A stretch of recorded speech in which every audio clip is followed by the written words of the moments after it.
The views and opinions expressed on this podcast, including discussions on news, politics, and current events, are solely those of the host and guests and are based on personal thoughts, experiences, and opinions. Nothing stated should be considered factual unless independently verified by the listener. This podcast is for informational and entertainment purposes only and does not provide financial, legal, medical, political, or life advice. Any actions discussed are what we would do personally, not recommendations for others. Listeners are encouraged to do their own research and consult qualified professionals before making any decisions.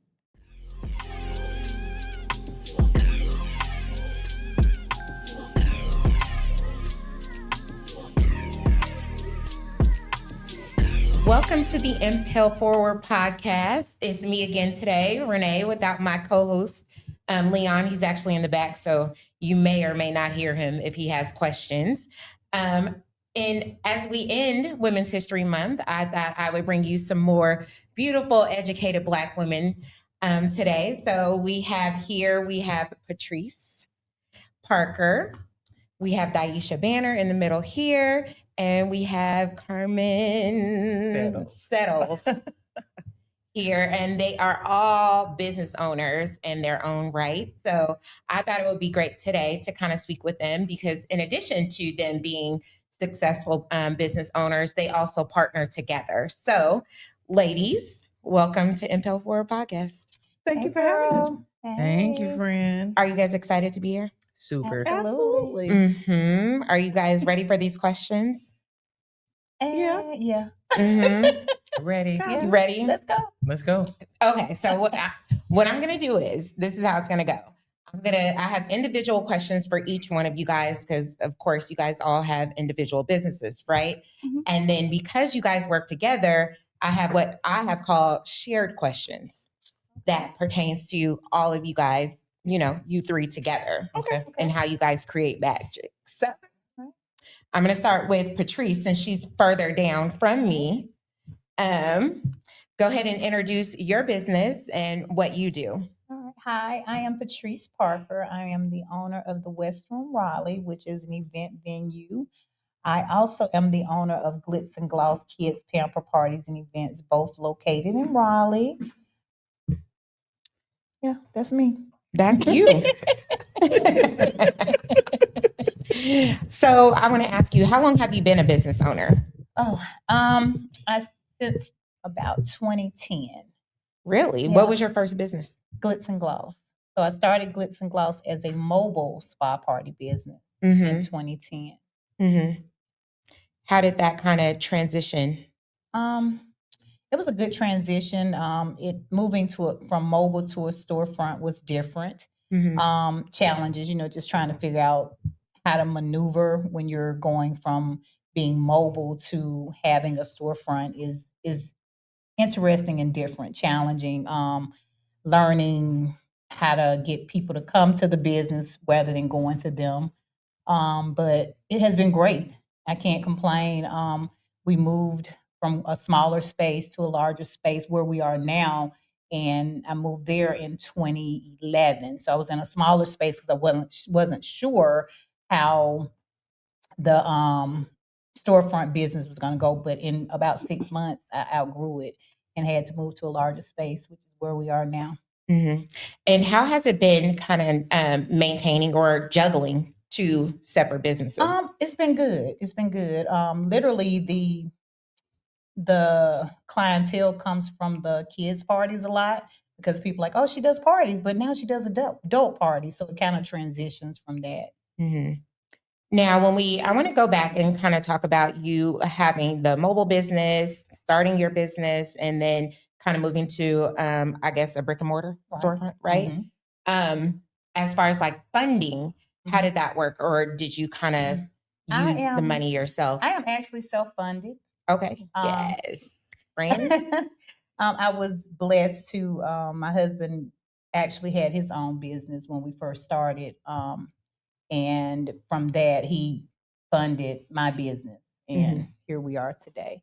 But everything is self-funded. I wish we had, it's one of those things. You can sometimes get money from other companies, but you owe a loan and things like that. I've never wanted to be in debt in this business. But it can be good or it could be bad. Mm-hmm. I would say I think it's good to be able to have good capital to back you, which I do. I have now that I have been in business, I do have lines of credit which are helpful in the business. I Yeah. can say that. But it's not something that you just utilize all the time. Right. Mm-hmm. Right. Well, that's great. So how do you, would someone looking into getting into the event space, would you tell them to kind of start mobile first, or would you tell them to kind of jump in and go ahead and get an event space? It depends on what they're doing. When you say so two different businesses. The kids party business is different than the event space business. Mhm. The kids parties, I would say that's easier to transition into having a storefront brick and mortar. Mm-hmm. The event space is different. Okay. I was lucky again, like I said, because I had a space that I already knew. I was already in the area. I was able to pretty much just expand my business more so than having to go out and find another location and start from scratch. So I would say, depending on the type of business they have. Mm-hmm. Because everybody has different types of things. Like Carmen, for instance, she started mobile, Yeah. and now she only does events. So I guess it just depends on your business. What would you say your biggest challenges that you had when you first started? Work getting people to come in, Mm-hmm. getting the business out there, telling people about it. I was lucky with Glitz and Gloss. I don't know, it's been such a long time. I started the business, like I said, on a whim and a prayer. I had this vision because I was actually planning my own daughter's party. And I was like, oh my God, I can't find anybody in the area that will come to my house and do my daughter's spa party. I looked around, there was nobody here that did that. Everything was in Atlanta, Florida, California. So I was like, God, nobody in Raleigh is going to come over here and do the kids' feet for me. I want to have this slumber party and I don't want to do this. So it started from just me needing something. So I said, looking at things that people need in your area is always a good way to start a business because it's a need for that. Yeah. So I initially ran an ad. Living Social did not know what I was doing. They said, okay, we're going to take 80% of your profit, give you 20. I was like, oh, no, that's not going to work. So I said, how about we do a 50-50 split? Mm-hmm. I'm thinking, okay, I'll probably sell maybe 20 parties. Cool. They ran the ad for a week, went out to probably thousands of customers. We sold 145 parties in 1 week. Wow. So that is how actually Glitz and Gloss got mobile and people started knowing about the business. But now here I am with the challenge. I got 145 parties to do. Yeah. These people have vouchers to redeem and they're calling to book their kids' parties. So now logistically, I have to figure out how we're going to do these parties because we don't know when their birthdays are, but we were able to do it. It took us about 1.5 years to get them done. I had about 5 teams going out to different houses, doing parties. We would leave home at like 8:00 in the morning, not get home until midnight.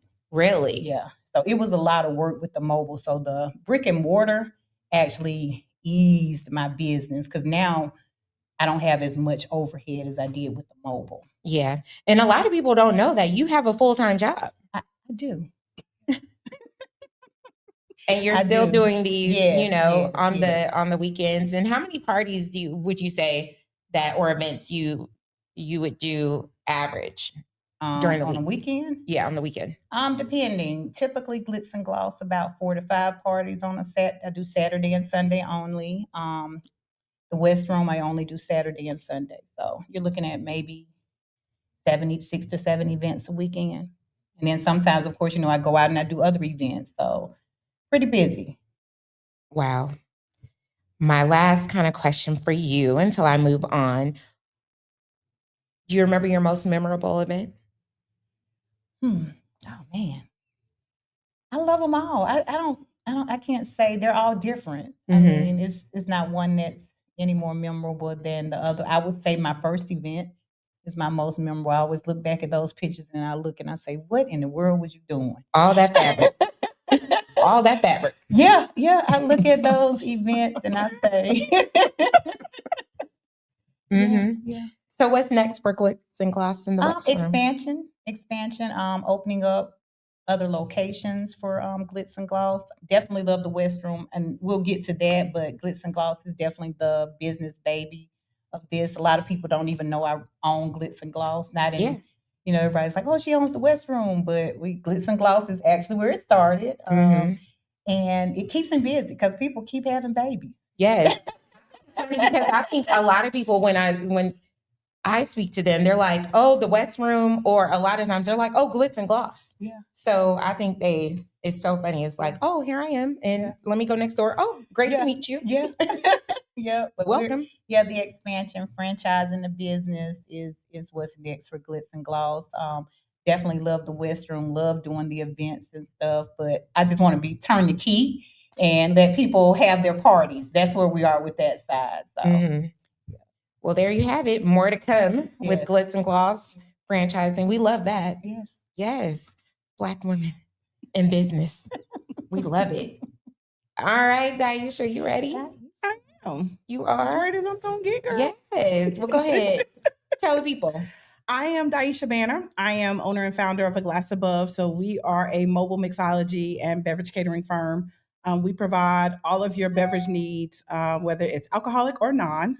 Sometimes people do ask if we do non-alcoholic, but we do non-alcoholic as well. So you don't necessarily have to consume alcohol to book us, but we bring your beverage visions to life. So whether that is centered around a favorite spirit or a theme or color scheme or whatever your vision is, we kind of partner with you to bring that to life through your beverages.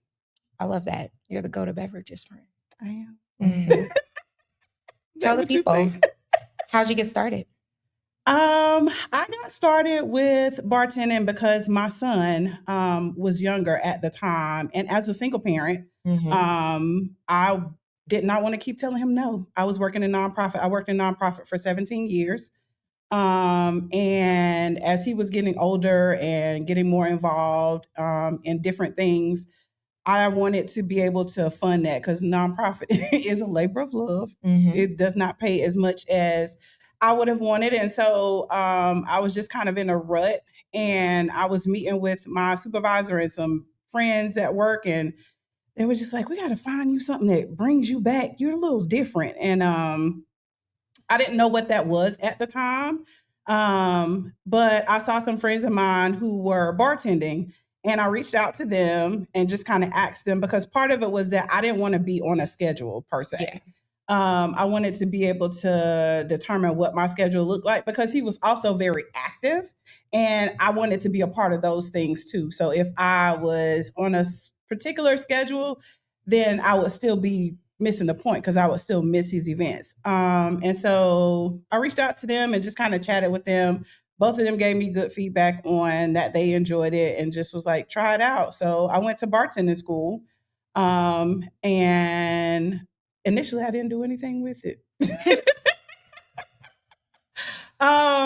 Because I had tried, and I learned later why that was. But during that time, when you were submitting for bartending jobs, you had to also submit a picture, like a headshot, in addition to your bartending or in addition to your resume. And I was older. I wasn't that young, spry, like fresh out of college or whatever that vision that they had for those restaurants were.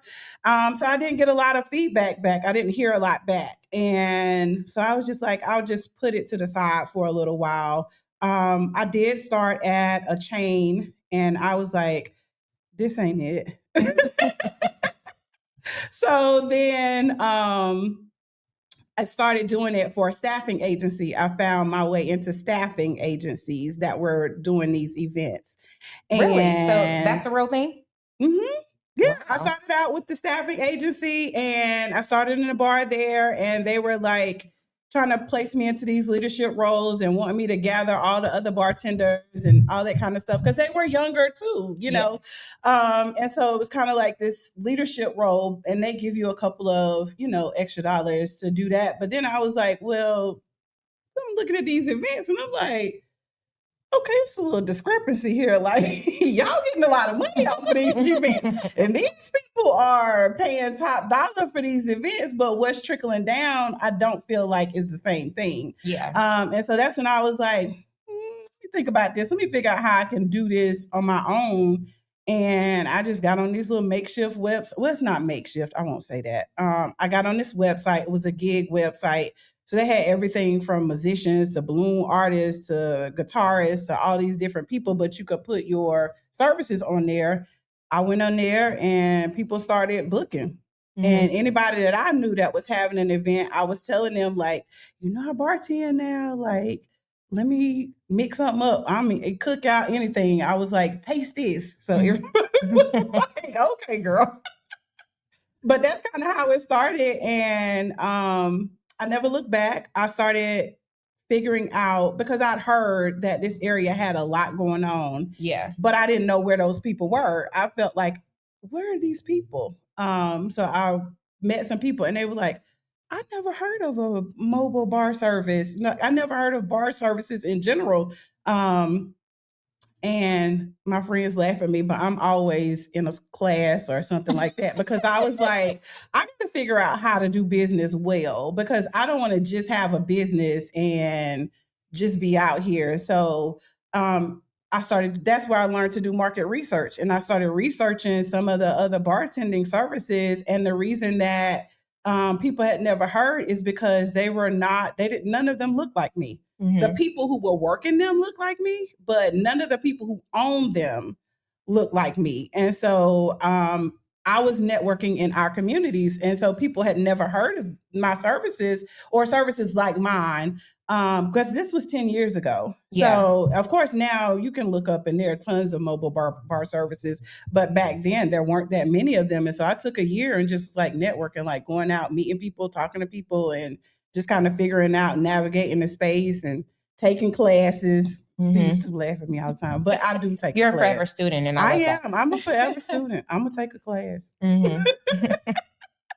But that's kind of how it started. And I transitioned into full-time after the pandemic because I was working with the school program. And this was during the time when we didn't know what was going to happen with kids transitioning back to school. Yeah. So I got laid off and I was like, I'm going to bet on me and I'm going to just go for it. I don't really feel like I want to do anything else. So, I mean, I've used social, I've used connections, I've used classes, I've used whatever I can to kind of promote it and go from there. You bet on yourself. I did. Were you scared to jump? Absolutely. Mm-hmm. I'm scared still. Really? Absolutely. Wow. Absolutely. I do it scared every day. Mm-hmm. Every day. How did you take out any loans or anything to get started, or did you kind of I used my funds from my full-time job to fund it initially. Mm-hmm. But I am not afraid I'm applying for grants, and because I feel like there is a discrepancy between Black founders and Black women specifically. We don't get a lot of that venture capital. But I'm not afraid to apply for grants and loans and things like that. Mm-hmm. Because I don't feel like to get it to the level that I want it to be, I'm not going to be, I have a mentor that told me, you got to work for every dime you make. How are you thinking about this? So I was like, okay, girl, you're right. So let's start looking at how I can expand it. Because we as women, especially Black women, we don't get the chance to what they call mess around and get it wrong and then figure out how to get it right and tweak it. So if I can figure out ways to expand my business from that perspective, I'm not afraid of it. Mm-hmm. If it's available, I'll try it. I hear no all the time. It won't be just another no. Right. But somebody will say yes eventually. Oh, yeah. We'll see. Now, how did you come up with the name A Glass Above? So I came up with A Glass Above because I was transitioning from my previous business, because this is my second go round with mobile bartending. And when I was thinking of ways to transition, because initially I was like, I'm gonna keep the name, I'm gonna do this, I'm gonna do that. And I was talking to a business counselor and she was like, no, let it go. She was like, you want to use this as an opportunity to be completely new and be completely, even though you want to bring those clients, the clients that are meant for you will come. but you need to be completely different. And when I was thinking about it, I looked at, because I gotten somebody to do my logo, and I was looking at it, and I was sending it out to like friends, and I was like, what do you think? I was like trying to get people to help me decide which logo to go with. And what's going on? I hope that you are enjoying this episode, but I wanted to take the time out to ask you to please subscribe to the podcast. I've noticed that a lot of people are watching but are not subscribed. Make sure you subscribe, like, share, and don't forget to hit the notification bell. That way you won't miss an episode when it's aired or about to air. And also make sure you go to impelforwardmerch.com. That's impelforwardmerch.com. Grab you something. Now back to the episode. And a friend of mine was like, said something about glass, and I was like, and I just wrote down a whole bunch of like names that had that in there. And eventually I was like, that one stuck, because I sent like 3 out, and I was like, what do y'all think about these 3? And everybody was, well, it was split. Yeah. So then I was like, okay, well, let me decide. So I was like, I want to be a glass above the rest, because you always want to think about you when you're thinking about entertaining and drinking and things like that. Yeah. Whether it's alcoholic or not, everybody always looks at the glass or is intrigued by what that vessel looks like. And so that's where it came from, because I still wanted people, I wanted to highlight the fact that this was an elevated service. This isn't not necessarily your run-of-the-mill thing. Like, this has a level of elevation to it. And I wanted that to be a part of the messaging. And I think it does. Thank you. Now, you are a part of different communities, right? I am. That pertains to kind of bringing awareness to bartenders. Absolutely. And also you've done a lot with, I don't want to say brand ambassador, but you've been known in a lot of spaces for all of your hard work and being most noticeable. Would you like to talk about, is it USB? Yeah. So in my research, because I am a geek at heart, so I do like geek out over everything that I get involved in. I started trying to figure out where bartenders go. Like, what do bartenders do? And I knew it had to be something different, because it's a profession. But once I was doing all this research, I was like, wait a minute, it's people doing all types of things in this industry. I literally thought all you could do was be a bartender. But when in that research, I was looking at all these other people, and I was looking for people that looked like me too. And none of them were here. Everybody was all across the country. Sorry, am I doing something wrong? Oh, no. They were all across the country. And so I was reaching out and figuring out where they were gathering, like, how y'all know each other? Like, what are we doing? Yeah. And that's when I found the USBG. That was the thread. A lot of them were a part of the USBG. And so I reached out to one of my friends. We're actually doing a panel in a couple of weeks, but she was one of the first people. She was like, girl, get involved in the USBG and get a position, because you never know what can happen. And that's how you meet other people, and that's how you network. And so she was like, find out if it's one local to you. And I did. And I started going to the meetings, and I enjoyed it. And I decided that I wanted to become a part of it. So I joined right before the pandemic. And I'm now the vice president of our local chapter. And I also received a grant. Well, I received a grant that allowed me to get some wine knowledge, and it was through a group called the Eurasian Project. And what they do is they highlight diversity in wine and spirit spaces. And so because I had gotten, and I'm still in contact with my wine mentor to this day, but because I had gotten her through them, I reached out to them. Well, they reached out to me and wanted to know if other people wanted to be involved. I was like, sure. I mean, I got my wine mentor. It should definitely be something. So I got involved with them on their events team. And that's how I became involved with them. And then it's just all about connections. Through those conferences, I met we find each other at these conferences, because again, bartending, when you think of bartending, you think of white males behind the bar, but at these conferences, there are tons of people there but we always find our tribe, and we kind of linked up, and then connected to a larger community through Chocolate City's Best and Capri and all these different people. Raise the Bar was another opportunity that I had through connections. So Lucia also provided mentoring, and then at that time at Tiff, and so it's just been a constant, like, trying to find connections, trying to find people that do the same thing as I do, but can offer some support. And then we just figure out how to uplift each other and keep each other motivated through these different spaces. That's amazing. She's being very humble, people, because Sis was able to, go to, what was it, Uncle Near's and the plantation, Mexico, to Philadelphia, Don Julio, New Orleans, all the Philly, things. Chicago. Yeah. She is being very humble, good people. Yeah. Like, All over what the does world. USBG stand for?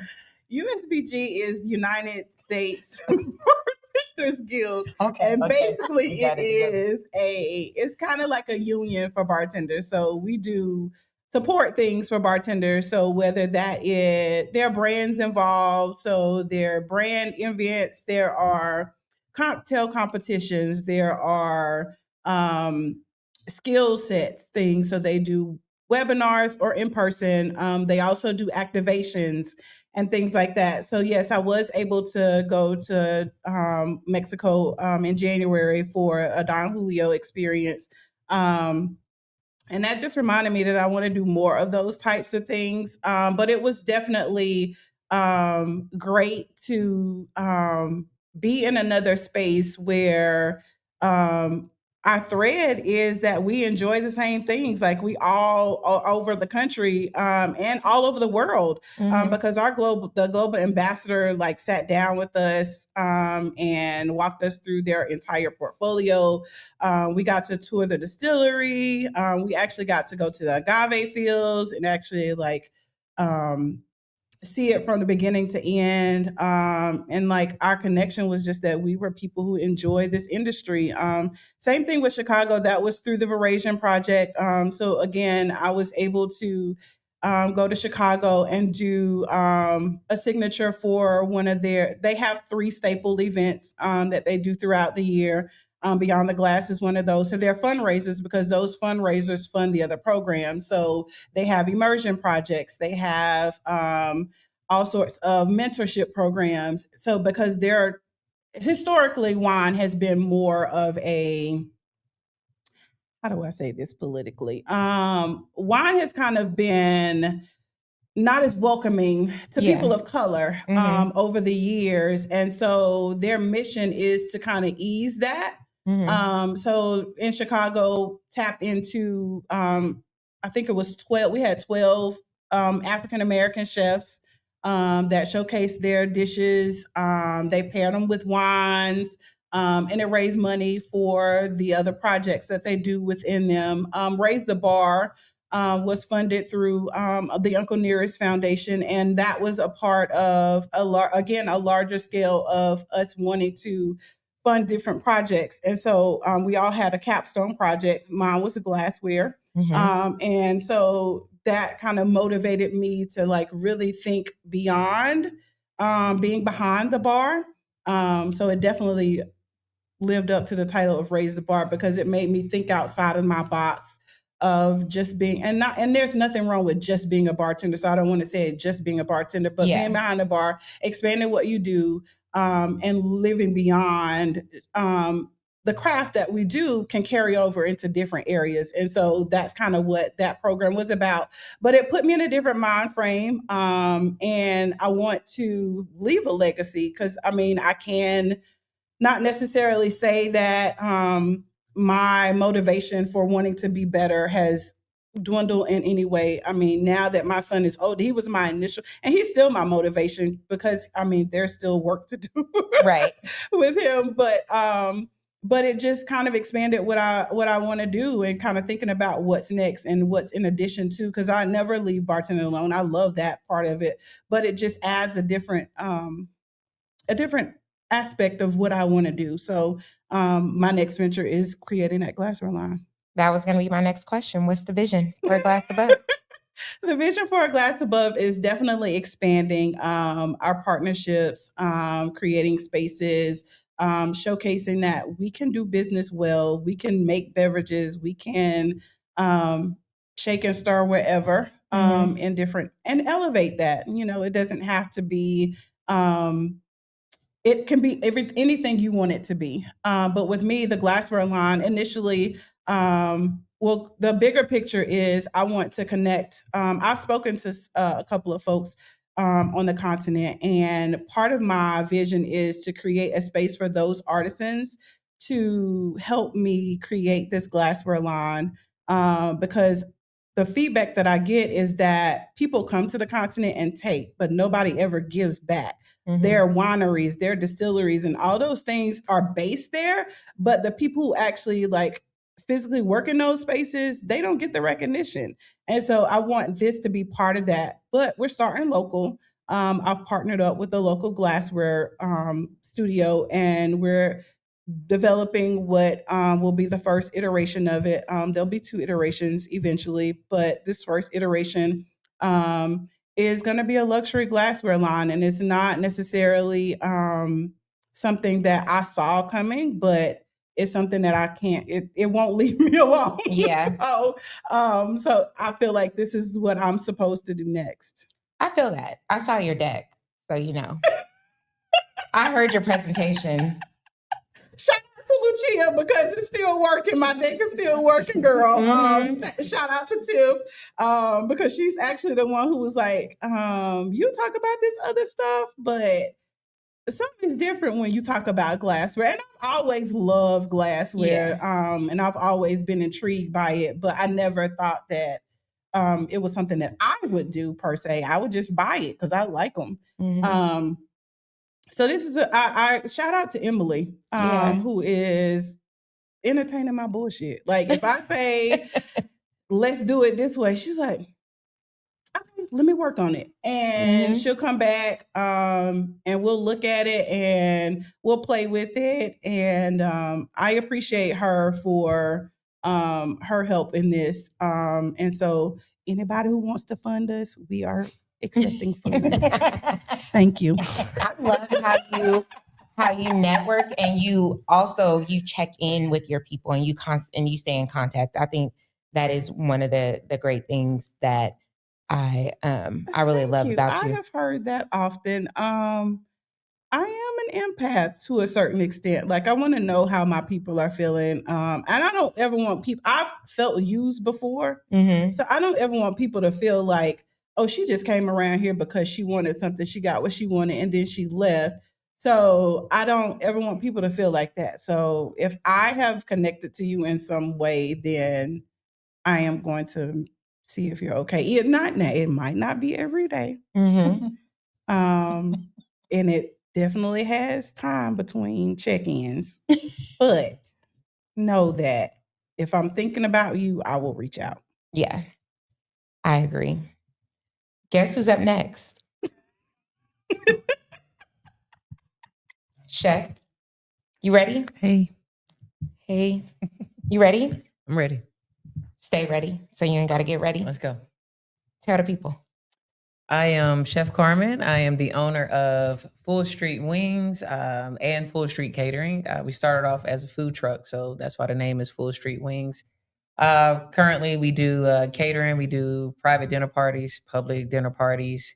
We do full service catering, appetizers, brunch. You name it, we pretty much do it all. We travel. We do multi-day retreats, large events, weddings. Keep going. Baby showers, divorce parties. You do the meatballs? The baby shower meatballs. We do all of the things. We do them. I love that. Except fried fish or chicken. Let me get there. Okay, well, all right. Let me get there, friend. Okay, I just want to put the little disclaimer out there. Okay. We gonna circle back to that too. All right. So you started off doing mobile. Were you just doing wings? So the name of the company is Full Street Wings, which is what we started off as. That's what we're known for, and we grill our wings, whole wings too. So not just, you can't just come get flats. Yeah, you can't just come get flats. You can't just come get the drums. We don't do that. You got to Do you get cut the them in whole half? wing. You know how some people No, cut them in half. They They'll call be them like, two that's a 10 wings. piece. No, we do whole wings. So when I was out there, so picture it. Got it. Sicily. Mm-hmm. 2015. Mm-hmm. Okay. We're out here. We're on the truck. I only do grill wings. We make our own sauces. Right. But back then, we were really the only truck that was grilling whole wings. Everybody was pretty much frying. Them baby wings. Them little baby wings. We had whole fresh. We only dealt with fresh wings, Mm-hmm. whole wings. And I pretty much did grilled wings, sliders, mac and cheese. We had a fat mac. I started that. Fat mac. Let me lean up. Yeah, let me start that. Fat mac, we had mac and cheese, and we used to put like grilled chicken thighs on top, and then you could like do whatever sauce you wanted. So lemon pepper, sweet heat, barbecue jerk, all of that. So those are the things that we were doing on the truck. And the truck is what got me started. I came from corporate. So my degree is You worked in corporate. Yeah, girl. My background is actually in business marketing. Shout out to NCCU class of 05. Okay. So my degree is actually in business marketing. Mm-hmm. I kind of always knew how to cook, right? Like Yeah. that was my thing. My mom was a more like traditional cook, Southern cook, Mhm. so she taught me how to like make gravy from scratch, making cabbage, collard greens, things like that.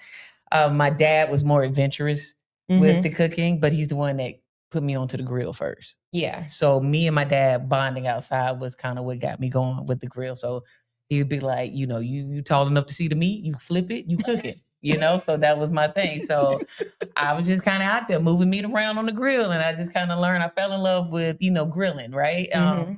Because food was one of those things where no matter what, it's like universal, Yeah. right? It's people gravitate to the kitchen, people gravitate to the grill, people gravitate to the food. Right. So no matter what, that was just kind of one of those core memories that were always locked in. But I kind of always knew how to cook. But like I said, my background is actually in business marketing. And so you're in corporate America? I worked in corporate America. I started off I worked at Triangle United Way as a volunteer coordinator for the MLK Day of Service. Came out straight out of school doing that. I worked at Duke University. Yeah. On the academic side, not the hospital side. Mm-hmm. Two different dudes. Two different dudes. They are two different dudes. Two different type of careers. Okay. Mhm. I was on the university side. I worked in the bursar's office, which they still call the bursar because it's old English, which is basically the department where they house the student accounts. Okay. And I did that, but I only got there because I had a 6-month contract to work on a marketing calendar that they was putting together for multiple departments. Each school had like their own little calendar for events and things like that. But they wanted somebody to come in and kind of make a university calendar so that no matter what department you were in, if something was going on, you could go to this one site and find all the things. So that's what I was originally brought into. Mm-hmm. But they kind of like cross-trained me to do some other stuff because again, it was a contract position. And at the time, I don't know what age. I was mid-20s, late 20s. And they was like, well, we got a position open. It's student accounts. And, you can apply for it. And at the time I was like, I guess so. You know what I'm saying? I mean, it's Duke, So it was a full-time position. I'm like the youngest in the department. Yeah. Because young people don't go over there. It's not a young people department. Everybody over there got kids like my age. Like, you know what I'm saying? So You kept it real lit over there, didn't you? Yeah, I did. Shout out to Patrick, because that was my homeboy. We worked there. He was like 80 and y'all was best friends? No, me and Pat was the same age. We was the two babies. Everybody else was like... Because they say you have that old friend. I did have some. I did have Miss Janetta. She was my go-to. She was my OG work bestie. But we worked in that department and I absolutely hated it. And that's a hard stop. Okay, period. Yeah, period. I hated it. I hated it because that was just not me. Okay. Right? Like we were on American Tobacco campus. We weren't even, I started off on campus, but then they moved us to American Tobacco. So now you done took me off the yard. You got me over at American Tobacco. I got my little office, but I'm not looking at nothing. I'm just over there. We don't have no interaction. People want to cuss us out. You know, I'm not the reason why you can't get your transcript. You the reason why you can't get it. You know, pay your bills, you know, things like that. Mm-hmm. We have thousands of accounts. And the department is small. So we're handling, it's only a handful of people that's literally handling thousands of accounts, you know, by alphabet, you know, and we have undergrad, grad, alumni. What letter was you on? C? I don't even remember what letter I had. I had a little group and we had to like answer all the emails that came in and we had to clear them out every day. We was getting phone calls, we getting cussed out. It was just a never ending cycle. Like it was just constantly. And I was just in there and I hated it. I hated it because I couldn't be me. Mm-hmm. You know, I mean, the job was great. I was making great money, you know, for my age.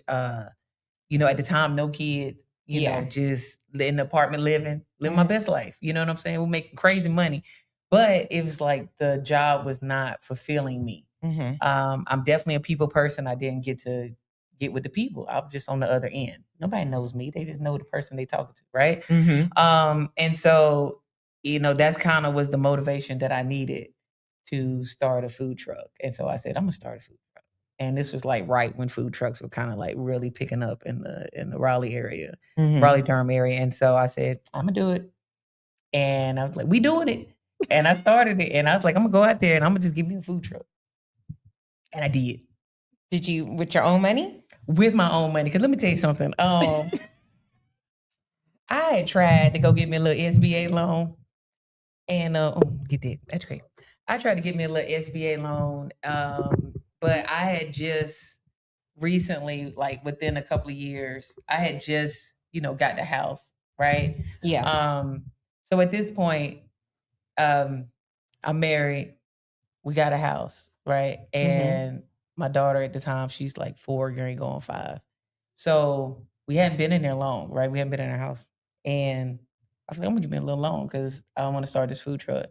And I was like, did the research. I said, okay, I'm gonna need about, about 50, 60,000, right? Yeah. To get started. Mm-hmm. Let's be realistic. I'm gonna need a little capital too, right? Not just for the truck. Mm-hmm. So I'm gonna get a used truck, need about 50, 60,000. Boom, filled out the little SBA loan. I'm gonna get this, you know what I'm saying? Balling. This it, baby. We about to take over, right? Man, I filled out that little loan and they was like, They said, Fun Black women businesses, please. Right. Please. They said, Not because I couldn't get the amount, but more for the lines of I needed a cosigner. Okay. Right. So they was like, you good. You know what I'm saying? On everything else. We believe in you and every, all the things. But our mic man, shout out to Leon. Yeah, shout out Leon. Okay. But I needed a cosigner. So it wasn't a hard no, it was a little soft no. It was a soft no. It was a lowercase no, right? So I was like, well, I need a cosigner. So, of course I'm like, well, who gonna cosign for me? So you asked your mama? I did. Ooh. Shout out to Shirley. Moms, you did that? Moms. So listen, hold on. No, she didn't. Oh. She did not. She didn't? She gonna hate this part. She gonna hate it. I tell her, but in my whole chest. I'm gonna tell her with my whole chest. Okay. But I asked my mom to co-sign. And my mom, absolutely not. You have no clue what you're doing. Not a random co-sign for 50, 60,000. Girl, bye. I'm not gonna put my name on this. You don't know what you're doing, Carmen. You is playing. You know, you're supposed to believe in me. I'm your child. Like, right. You know, say, help me. She was like, no, not 50,000 worth. It's okay. It's okay. So she said, listen, I'm not going to co-sign for you on this. I don't know how you're going to get this money. But she said, I will help you. I'll do what they call a signature loan. So a personal loan. Because Shirley got it like that. Now, mind you, Shirley got the guap. I really didn't even have to get the loan. You know what I'm saying? But Shirley was like, no, this your little dream. You know what I'm saying? You fund it. You figure it out. So my mom did a signature loan for me. So did a personal loan. She said, look, 15, all I got. 15K. Make it happen. Make it fit. Make it enough. Right? That is not the same as 50. Right. What we gonna do? How we gonna come up with the rest, girl? Who getting the chicken? We got enough to get the chicken. You know what I'm saying? So I was like, oh my God. All right. I said, okay, I'm gonna work with it. She said, that's it. That's all I can do for you. So I said, okay, cool. So we got the 15K, right? Got the 15K. at the time, now I'm no longer working at Duke. Mm-hmm. Okay. They were so nice. They was like, girl, bye. You got to Miss get up out Johnetta? of here. No, she wasn't the one who got rid of me. But they was like, we like you, but this not working. They part. Did you we part ways? decided to part ways. The relationship was Who over. was it They more? initiated it though, but I was like, it's okay, you know. It's like, you know, it's you, not me. You know, they went that whole route. But I was They like, gave you a high five on the way out. but listen, they let me go. They was like, we'll let you get unemployment and everything. So I feel like that was good. Because North Carolina, they could be like, True. peace and keep it pushing, right? So they liked you a little bit. They did like me. They was like, no, you know, you just don't need to be here. You know what I'm saying? So I was like, you right. I don't belong here. So I was able to get unemployment. And this is before they started like cutting back on unemployment. So I rolled that thing out. Rolled it you out. know what I'm saying? I'm getting full unemployment. And I was making a lot of money on unemployment because, you know, that because of what I was making at Duke, you know what I'm saying? Before they put the little Before they put the stipulations. cap on it, baby, we was maxing out. You know what I'm saying? So I did that, but that kind of was like also the motivation that I needed too. Like, you know what I'm saying? Okay, well, if you want to really do this, let's do this. So I ended up getting another job in sales at the time. And one of my coworkers, they knew I did wings at work. I dealt with a client. And one of my coworkers hadn't seen me in a minute. And he kind of was like, I was dealing with a client. And he, you know, your coworkers, my workmate. He's like, where the wings at? You know what I'm saying? I was like, sir, not right now. Like, please, we're with the client. You know what I'm saying? And I'm trying to sell this. I was trying to sell. Like, you know what I'm saying? You talking to me about wings, man. Not right now, James. You know what I'm saying? I was like, man, what? And so the client was like, wings? You know what I'm saying? I like wings. Tell me more about these wings. You know? Right. So, I don't want what you're I selling. don't even want this no more. Like, so I was like, yeah. So I started talking about like, yeah, I want to start a food truck. You know, I'm going to do these wings, blah, blah, blah. She was like, oh, for real? She was like, my fiance build food trucks. Shut up. Right? You see it? You see And it? you like wings? You like when you see how it's opening up? I said, okay, cool. So I said, she was like, yeah, we down in Oxford. You know what I'm saying? Mr. Sam's. I said, I'm gonna go check him out. And I went to go see him. And he said, yeah, you know, we go look at this truck. Truck was beat down. It was, you know, most food trucks are old, like bread trucks or delivery trucks or things like that. And that thing was raggedy. But I loved it. You know, because I said, I saw past, you know, what it was. And I didn't tell him how much money I had. Oh, you didn't? No, girl, we can't tell. That's the art of negotiation. You can't know how much I really got. You know what I'm saying? But I did have enough to buy the truck, right? Which was like $2,500. I got that. So the truck is mine. But the truck has to be built. Like you got to retrofit it. You got to put equipment in there. You got to wire it. Because, you know, it's not meant to be a kitchen. You have to turn it into a kitchen. Right. You see what I'm saying? So it's things that's got to be done. So I'm like, ooh, that's going to cost. That's where the money comes in at. You know, I don't know if I'm going to stretch this thing. You know what I'm saying? But we went down there and we talked and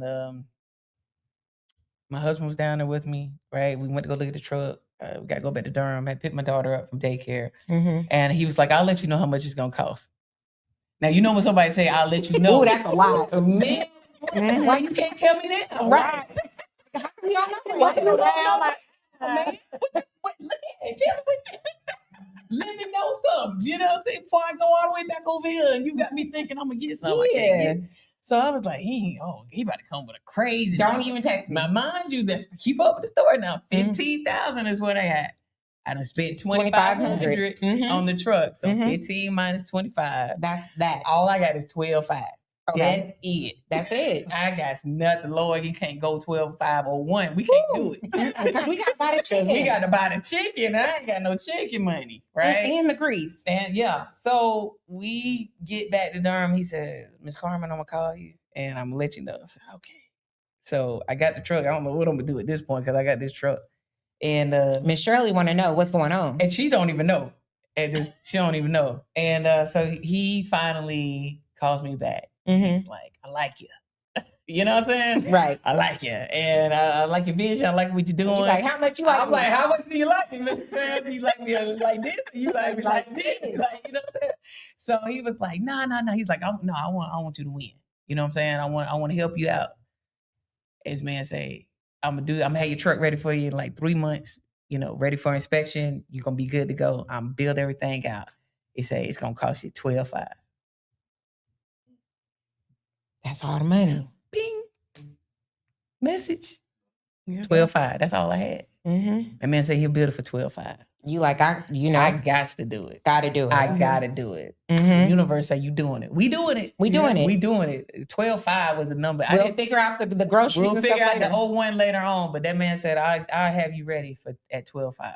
So I said, ooh, like this it. That's all I got. Like, and I got no choice. You know what I'm saying? So at this point, all the doors are opening up for me to go ahead and do it. And so that was the last little piece that I needed. Mm-hmm. And so I got the truck and we was ready. We was ready on time. Mm-hmm. And we got started. We had the food truck. Where was your first location? I don't even know my actual first location. I call that my J. Cole tour. Mm-hmm. He had no features. Right. Nobody. Nobody. Just out here. That was me. We was at everything, girl. We was at daycares. We was at HOAs. We were at nightclubs. We was at LabCorp. We was at, like, you name it, we was there. Like, I had that truck everywhere. We was just pushing it. That was my first album year. Like, you know what I'm saying? We had the truck everywhere. So, yeah. Greensboro, Durham, Raleigh. We had that little truck pushing. We was all over the place. How long did you have your mobile truck? I technically still have it. Yeah. How long were you in business with the mobile ran it all the way till COVID. Okay. So till like 2019.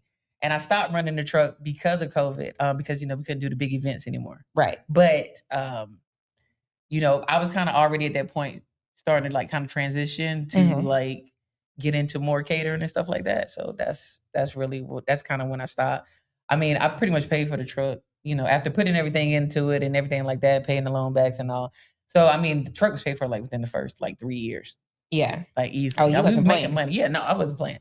We made that money. But I was kind of ready to like transition over to other stuff, bigger, better opportunities started to come. And so I just kind of sat her down for a minute. So when you transition after COVID from the food truck that you technically still have, but you don't do, to what you do now, which is private dinners, weddings, all of the things, some people would have thought, how come you didn't rebrand your name? Do people think like when you're like, I do weddings, they're like only chicken? No, I did. Because a lot of times the wings threw them off. Yeah. They're like, you only don't do weddings. You say wings. We don't want a wing dinner. Yes and no.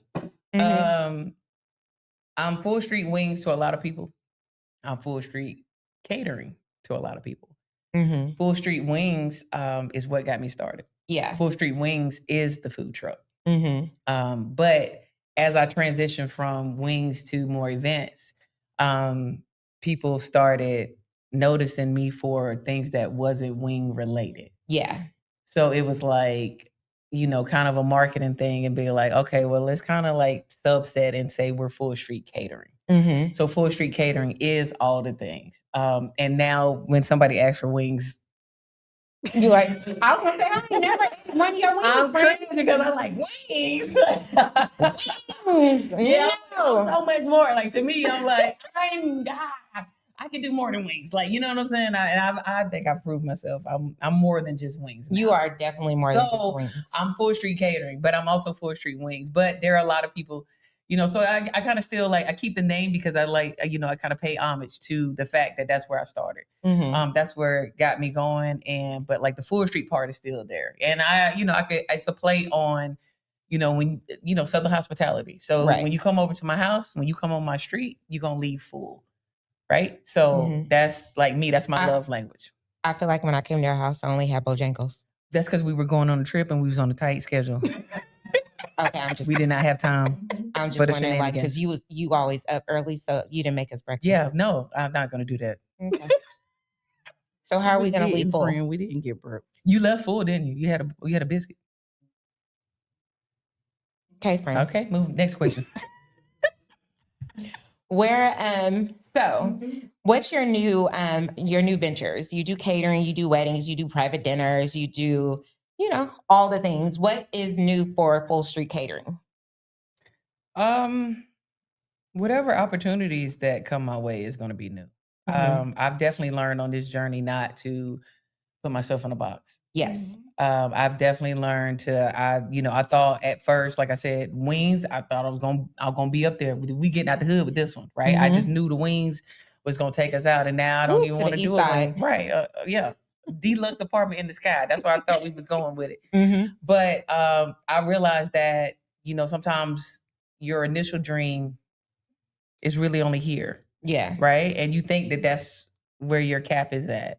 Until somebody puts you in front of something else and you be like, oh, I didn't realize I could do that too. You know what I'm saying? So I'm grateful for the other opportunities that came because it pushed me to do more, be more, get more. You know what I'm saying? So I wanted to learn more. So I wanted to be able to present more. And then I realized the money is not in the wings. The money is in the cater events. The money is in the private chefs. And the private dinners. The Lux dinner private experiences. That's where they're at. Yeah. It's like whatever. Clock that. Yeah. The money is there. I can only make so much money off of a chicken wing. Right. Yeah. And they're already crazy prices now. Because you used to get 10-cent wings. You remember back then? I did. You remember 10-cent wings? I got 10-cent wings. Go crazy. Absolutely. Go crazy. 10-cent wings, 25 cents. Then they went Shout up out to BW3. Shout out to BW3. When you used to get listen, crush them. I don't know where you was at during that time. I was in Oregon. Yeah. You should have came down here then. You should have been around here. Early 2000s? Baby. Everybody was a chicken. Everybody. Killing chicken wings. You know what I'm 10 saying? cents. You get a wing, you get a wing, you get a wing. Chickens don't come with Now I don't understand how it's a shortage. They don't come with wings. It's only 8 pieces off of a chicken and the wings are short. Dang. But not the legs. What's one thing that you said you don't ask you to cook? I don't fry fish or I don't fry chicken. Why? You don't want your clothes to smell like fried food? Part of it. Part of that, it's a lot. Fried chicken and fried fish, I will for small, intimate gatherings. You got to pay for that. That's a premium service. Oh my God, that's like the lamb. The lamb. More than lamb. You got it's more than lamb. Listen, fried chicken and fried fish is its own entity. Like you got to have somebody just straight dedicated to just frying. You got to stand over there. You got to watch that grease. You got to keep the chicken going. You got to keep the fish going. Everybody want hot chicken and hot fish, right? Yeah. You got to get it out the grease. People standing on you. Yeah. Immediately. You know what I'm saying? I want my fish. Plate now. Plate now. And the white bread. White bread, mustard, hot sauce plate.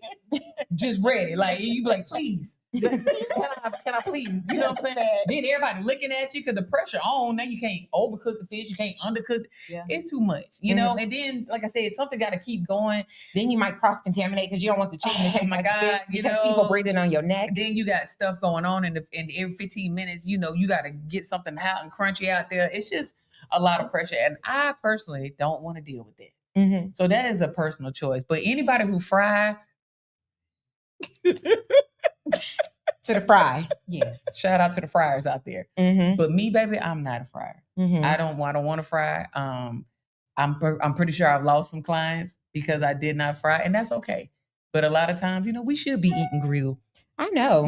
Instead of frying everything. But ain't nothing like a good fried piece of chicken or fish. Don't get me wrong, I do like it. I'm not anti, but just not for me. Gotcha. What was one of your most challenging meals that you ever you were hired to cook? Goat. For a wedding. They asked for it? Yeah. Like a 300-person wedding. A Kenyan wedding. I believe it. Yeah. What you do with the goat, friend? So this was back when I was just saying, yeah. And you know what I'm saying? Yeah, I can do that. The goat. She talking about I cooked goat last week. Right, all the time. But I knew I could grill.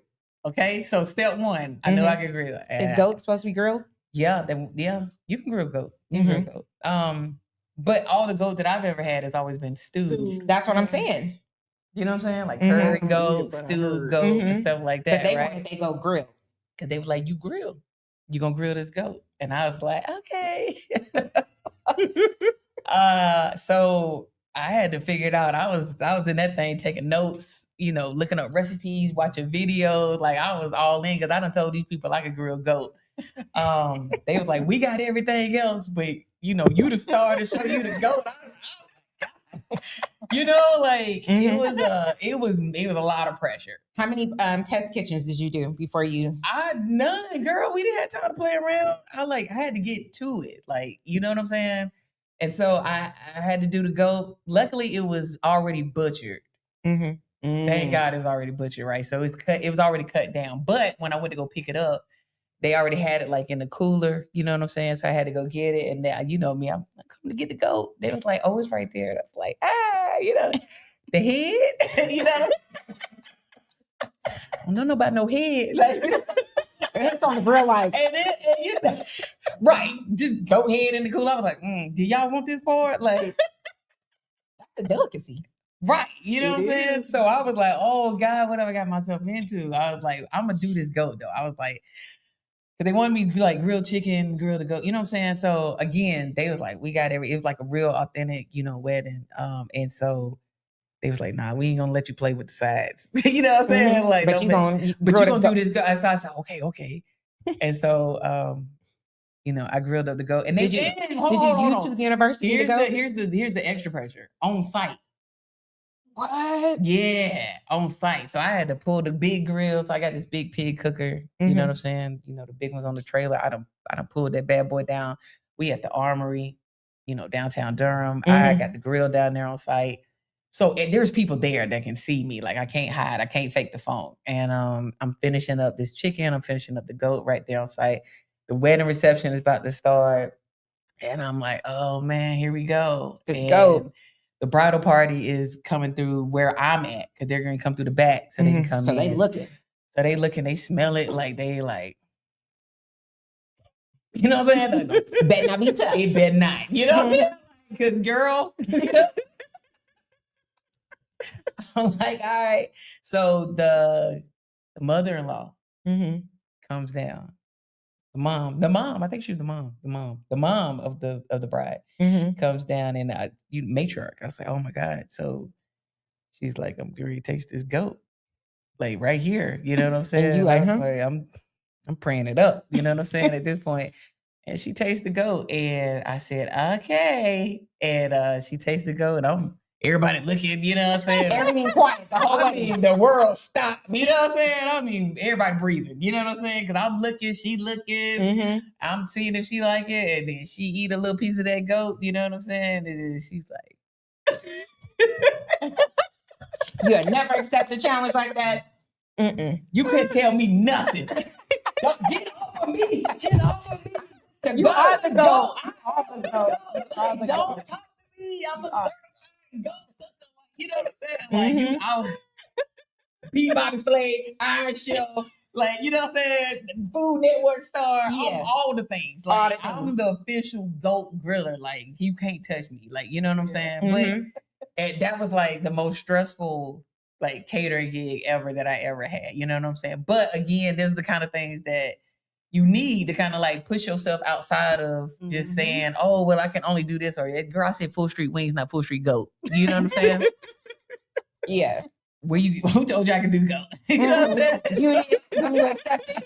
I did. I accepted the challenge. Challenge accepted. I killed it. Like, you know what I'm saying? So, so it was stressful, but that was probably like, I'll always have that one down. I always like that down. Now, I have some questions for you three. Okay. Because audience, they do business together as well, right? This is the triple three, I would like to say. So we do. I have some questions. First of all, how did you guys meet? Okay. We met at different times. I met Patrice first. No. Yeah. I met Patrice first. So in my former life, I met Patrice. We were the bartenders for, was that your first wedding?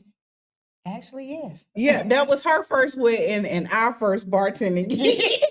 Oh, goodness. They just out here to just Do a do it. wedge? Right. Right? That's how we all started. And we were like, this man boy. Yeah, and it was a time. We had a good time. Mm-hmm. And we stayed in communication. Mm-hmm. And because we did some events this was before the West Room. Glitz and Gloss. BC. Glitz and Gloss was a venue. Glitz and Gloss was the venue at that time. And that's how I met Carmen, because she came in with her wing. Oh, At Glitz and Gloss, you were there doing the bar. Yeah. She came in with the wing. We had a networking event. It was a venue at Glitz and Gloss. Yeah, Glitz and Gloss was a venue. That's how I met Patrice. And then Carmen and I kept getting hired at the same events.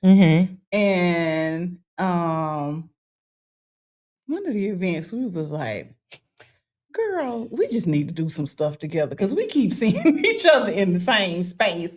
So we need to do some stuff together. So we started doing stuff together, and then we came back over to Patrice because she had the space. And this was, like I said, before the West Room. So we was working out of Glitz and Gloss. And then she was like, y'all, I don't know, but the space next door to me opened up.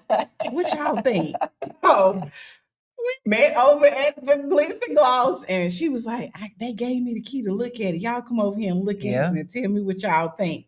So we met her over at the space, and we walked through it. She was like, what y'all think? Y'all think I should get it? And me and Carmen was like, yeah, get the space. And she was like, well, I don't know, because I don't know. And so she was like, because I don't know if people going to come. And so we was like, girl, people will come. We'll just figure it out. We'll do stuff. We'll promote it. You know, I already got people coming over to Glitz and Gloss. It's just right next door. It's not like they got to go far to get in there. So we did that, and then COVID locked us in. Snatched our souls. Our soul, minds, and body. It did. It snatched our souls. Because we done convinced this girl to get a menu.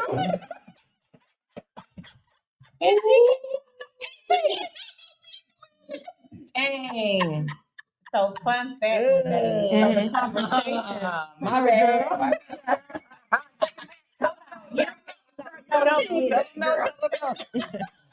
So fun fact, I'm locked into the venue, and of course we Move your have mic up. no people. And I'm talking, and Daisha, so the cool thing about both of them is we all had to restructure our businesses.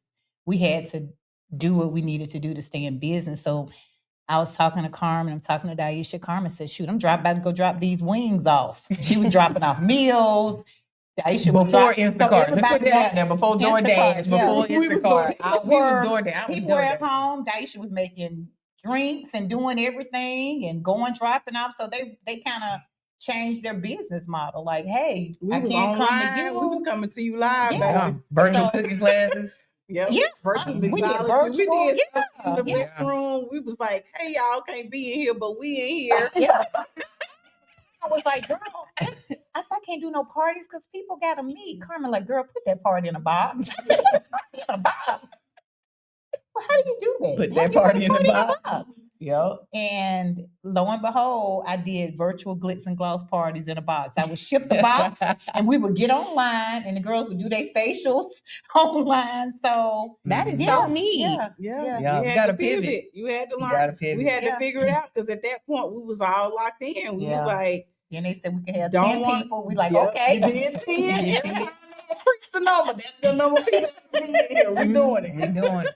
We did a wedding. Was in that way. I think it was 15 or 20 people that way we did. Because we normally, to us, holidays are premium services for everybody involved. But that was a New Year's Eve. We was like, we ain't really gonna be dropping the ball nowhere. Girl, come on, do this wedding. We got you. I love Black women. We're so magical. But yeah, we that's how we met. And from there we just stay connected and supporting each other through business. Anything that any of us need, Even Like though when we're they come to doing you for the venue, you're Well, like, hey, I have our a chef. our Mhm. clientele can be utilized by all of us, right? Like we always say, okay, we're separate, Right. but we together. Right. Like if you are a client and you need a venue, you need decor, you need a bartender, you need a duh. You see what I'm saying? It's all Right. of us, but we're all still individual, entities. So sometimes a client obviously will start with the venue first, and then the client will say, well, I need a bartender. Mm-hmm. If they got the budget. If they got the budget. Right. Mhm. Then we can get involved. Yeah. Don't do me. So my question for you guys, what advice would you give to small business owners just starting out? Stay prayed up. Stay prayed up. Stay prayed up. I just got a call actually today with somebody that's starting a bartending service. And I always say, think about how you want to show up in the space that you're in. Like, that's good. Because I can tell you something, but a lot of my stuff is divine. And I say that all the time. I have my angels, they be working. I stress them out, literally. But the other thing is that what works for me may not work for you. Yeah. Like I can't give you a blueprint on what I did, but I mean, once you decide how you want to show up in the space, then I can give you pointers after that. But I can't give you your vision. Because that's your vision, that's your baby, and you have to see it. Because I can't run your business, and now I'm already running 2 businesses. Now my son got a business. You know what I'm saying? Yeah. So, girl, I can't dedicate that, but I can give you like tools and resources and things like that that can help you along your journey. But like, and then I show up differently. Like I've done, and I'm not being facetious or like boisterous, but I've done my work. Right. Like I did my research. I invest in my business. I invest in myself so that I can know these things to share. So it's not that I'm being, flip or anything like that, but I literally will research. I literally will do my work. So you have to be willing to do your work. And you also have to do it scared because sometimes it doesn't I'm telling you, A and B do not always connect. Sometimes you got to go A to H, then back up to C, then you got to go down to Z. And it never is a straight line, especially as Black women. It's never easy for us. Nothing is ever granted to us. We don't have people like I didn't have anybody to give me $15K to start my, I didn't have anybody to give me anything. I had to grind it out. So you have to be willing to do all those things, all the work. Because what if Shirley hadn't given her 15? Her vision goes away. No, you figure it out. You have to figure. It has to be something that you're passionate about. Yeah. Because it's a ton of people online saying get you an LLC. They lying. Then what? They are lying. Right. Don't do that unless you're really willing to really like grind it out. Yeah. And really push forward and put yourself in uncomfortable situations. I would say start with that and start writing it out because I don't even feel like you should just quit your job. Right. No. Like I feel like you should prepare yourself for what you see next and not just be out here listening and doing all of those things. Right now, like I said, my son is interested in being a freelancer. And for him, I'm doing the same thing. I'm like, sir, you need a job first and do this on the side. And then you can build up your business because at the end of the day, you have to build up that diehard like grind because people don't just come to you just because you offer something. You got to market, especially now. Everything is different. Everything is digital. Everything is, you got to go viral to get stuff. Like all of that stuff matters, but you have to really be really dialed in. And that's what I would say, but that's just my opinion. You said be prepared to cry. Yeah. Absolutely. I mean, and when I say cry, I mean ugly cry. Yeah. Like I'm talking about deep down in my soul, snot bubble type cry. Because there's gonna be some days where you do not understand why you are doing what you're doing. Absolutely. Right? And this is it. Like the day the last day. And it's just, I might as well come on up just off the cliff. You see what I'm saying? And then that's just for that day. Mm-hmm. And then the next day, somebody might just randomly hit you out the blue and be like, "Oh, I want to give you, Here you go. I want to give you $5,000 to come do this event." What? You see what I'm saying? So like it's an emotional roller coaster. It is. Mm-hmm. And you really have to be able to make it through those valleys, right? Yeah. And that's the hard part. Like it's an emotional wreck. What's going on? I hope that you are enjoying this episode, but I wanted to take the time out to ask you to please subscribe to the podcast. I've noticed that a lot of people are watching but are not subscribed. Make sure you subscribe, like, share, and don't forget to hit the notification bell. That way you won't miss an episode when it's aired or about to air. And also make sure you go to impelforwardmerch.com. That's impelforwardmerch.com. Grab you something. Now back to the episode. All your relationships around you change. Your friendships change, your marriage change, your boyfriend, girlfriend, your situationship change. Mm-hmm. Whatever. Mm-hmm. All the things changes. Like your relationship with your kids. Like I'm talking about like because you are on this journey that you chose to go on. Right. They didn't choose to be on that, right? Mm-hmm. So you trying to still be all of these things and still be normal and you going through it. Right. Right? And Going everybody through else it. like, you know, well, I'm gonna just still do my regular thing. And then if you're doing it full time, like I'm doing it full time, I don't have a job that I can go to and have that safety net. But like, well, at least in 15 days I get a check. Mm-hmm. No. Right. Yeah, No. I I don't don't Carmen get that. always say that to me. It's my girl, you look like you got it together. You look like you got it together. Yeah, but I say, but you look like you got it together. You know what I'm saying? I'm not even being disheveled. You know what I'm saying? Put on regular clothes. T-shirt. Regular clothes someday. You know what I'm saying? I just ain't got it in me. I don't have it in me. Would you suggest a business partner? Yes and no. Yes and no. It depends on. Yes. Here's what I would say. Having done that, I would say be very clear and be in writing. In retrospect, because and you can have a business partner for a period of time. You know what I'm saying? Like it doesn't have to be forever. But I would just say just be clear, but put it in writing because vibes they sour.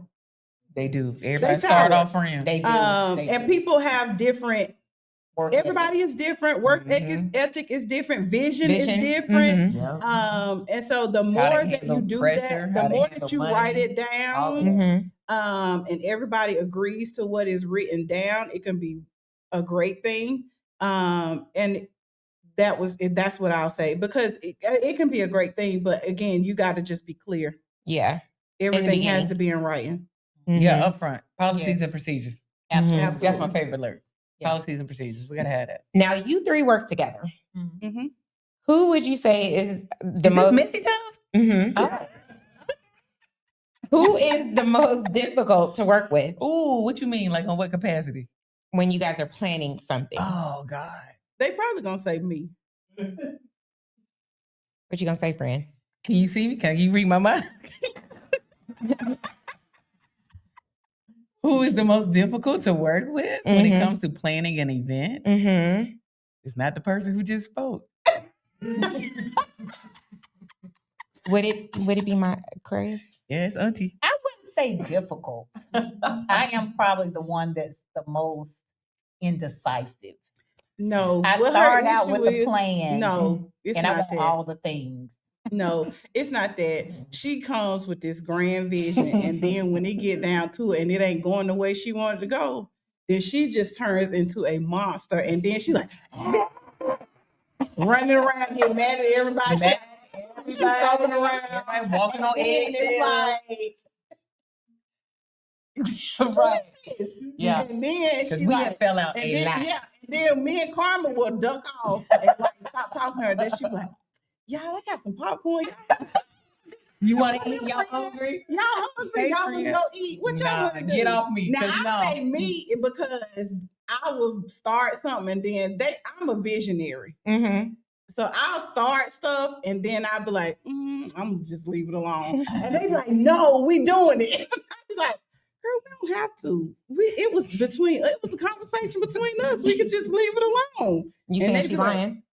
she's on point with what she's saying with starting and then stopping it. Yeah. Right? So We then don't everybody like confessing, that. and then I'm gonna confess about me because I'm gonna tell you what they don't like about me. Oh Because my if it gosh. comes out of her mouth, Which It's one? gonna if happen. it comes out of her mouth, Mhm. She gonna make it happen. right? We Mhm. doing it. If she thinks it, we doing it. Mm-hmm. And that's what they don't like about me. Cause Right. don't tell me that we gonna you Like, thinking I can't about talk doing about something. nothing Yeah, with her. You not gotta tell me no idea, because as soon as I get triggered, is But I be let's thinking go. about my salad dressing and you don't be doing it. That's different, ma'am. Oh, okay. That's different.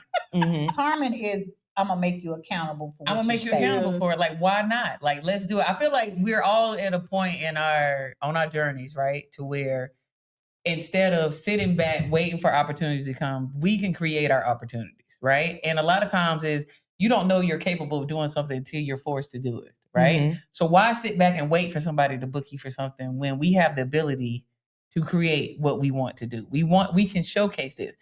I want to get private chef clients. I want to get dinner party clients. I'm gonna do a dinner party Mm-hmm. because I got to show these people that I can do that, right? So, but I get these two involved with it because guess what? Now I'm showcasing the fact that a glass above can do the same thing. Right. So she wants those type of clients. Let's show these people that we're capable of pulling off the things that we want to get paid for. So I'm gonna push them every single time. Who hangs up first? Sure. Daisha. As far as like hanging up, Mm-hmm. The phone. hanging up the phone. Yeah. Oh yeah, Oh, yeah. D's definitely gonna hang up. Mm-hmm. You do? Yeah. Yeah.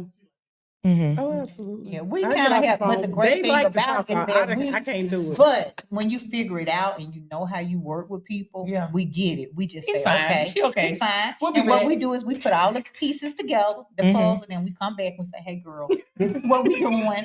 Pow, pow, pow. She said, okay. And Carmen, what you cooking? Okay. And we said, okay, she'll be here.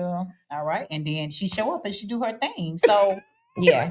It don't bother us. that Carmen, you Yeah. don't know. Yeah, so Carmen that and Patrice can matters. talk because we'll talk. Yeah, all of my friends are like that. I am the outlier in that I am not a phone person to be on the phone with y'all all day. And I'll tell y'all, I mean, I'm very clear. Yeah. I'd be like, Because me, don't, Patrice, and and they Carmen can know, talk like, we've and we'll been be doing this working. for a while. They Yeah. know. We like, work and talk. Well, we could See, be, I don't she'll be do cooking that. in the kitchen. Patrice be Mm-mm. typing. I be typing, walking, Girl, something. no, y'all call me back when we talking about stuff. Child, we was on three-way and I was buying a car. Yeah, yeah, I believe it. I believe it. I believe it. They know certain days of the week I'm gonna rub my feet together and I'm not because I am a social person, so Yeah. I'm out a lot. So sometimes I'm not gonna do that phone. I'm an in-person. You gotta experience me Yeah. in person. in person. In person. In person, because if you want me to be on the phone, I'm not your girl. I'm not a long time. That's true. Now, as three different entities, right? How do you guys stay grounded in business after arguing? Because I know every time y'all have an event in the morning, I know before y'all arguing before. Repeat the question. As three different individuals, how do you come together and stay grounded after arguing when you have an event? We go eat. Because I know y'all argued go on eat. Sunday. We go eat. That's the one We thing do that's gonna go eat, always yeah, bring we them are back big together, and bags, that's so food. we'll go eat. We as big backs. But we also, I United feel like big we backs. also all know at the end of the day, we're going to do it. Mm-hmm. And the other end of it is we're going to do it with excellence. So even if we argue, even if we fought 10 minutes before, when them clients come in there, we're gonna twirl. they have no idea because we are on it. We the besties of the we're there to besties. provide a service. We're going to provide the service that we provide. Hey girl, and we're gonna move, and then we'll get fighting afterwards, Mm-hmm. and then we'll go eat. You guys create beautiful events. Sunday was amazing. Thank you. If you can start your journey all over again, what would you do differently?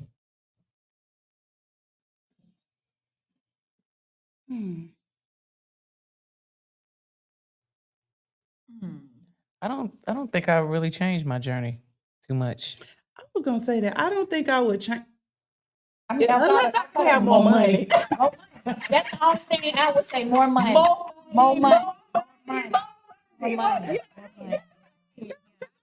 Yeah. I feel like in my life in general, Yeah. my life is what it is. It's destined to be. It like is what it is. It is what it It is. is Like Journey, the ups I and wouldn't be downs. anywhere else I doing think the anything struggling builds the Everything, character, yeah, right? it does, The yeah. adversity, like it, because you got to train outside of your comfort zone. So if we never got challenged, we never trained harder, then we just stayed right here, and we could never get better. So I feel like the journey was the journey that we needed so that we could be better.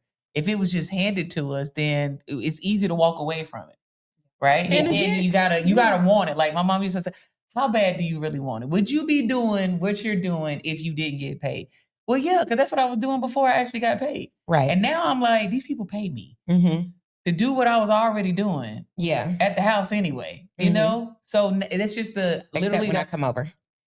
Oh, please. In concept for bartending, I wasn't necessarily bartending, but I've always been a people person. Yeah, so I've always interacted with people. I've always studied people. I've always found the mind of people very interesting, interactions and things like that. So I would always have been forward facing with people. But I don't know that it just is just a different vehicle for that. But yeah, I don't know that I would change anything other than, like I said, I mean, again, we're Black women. We don't get the chance to like mess around and figure it out and, rebuild it and put stuff together and let it fall apart, like our counterpart. So if anything would be different, I would say the funding. Okay. Same here, the money. To be able to do something that you love to do is an amazing thing. Like, of course, I do have a job. I say I love my job, yes. But I love when Friday comes.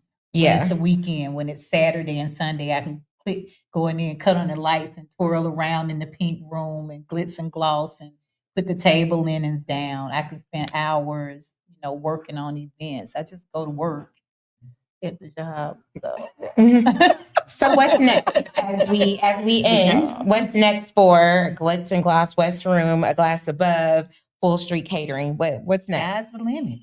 Sky's the limit. I'm definitely narrowing down on my glassware line. That's mine. Any events, friend, coming up? I want to get flued out. That's my next level. What? We definitely want to get flued out. I'd like to do that. I want somebody to put me on a plane so I can go cook somewhere else. Oh, okay. You got to put like cook to cook. Yeah, no.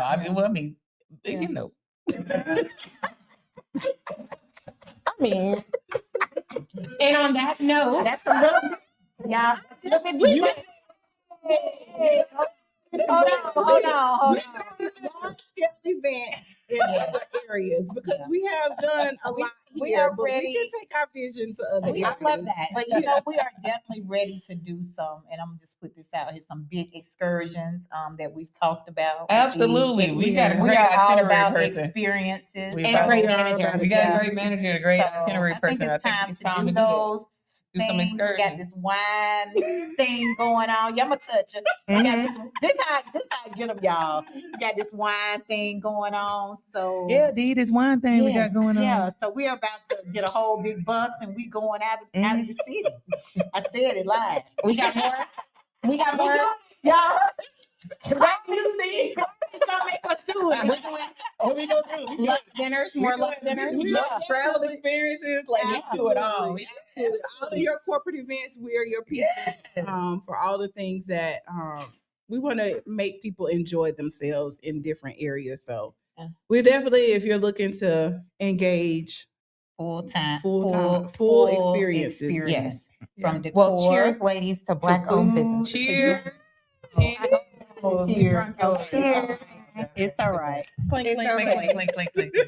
This has been amazing. And there we have it for the Impel Forward podcast. And remember, seize the opportunity to grasp your dreams.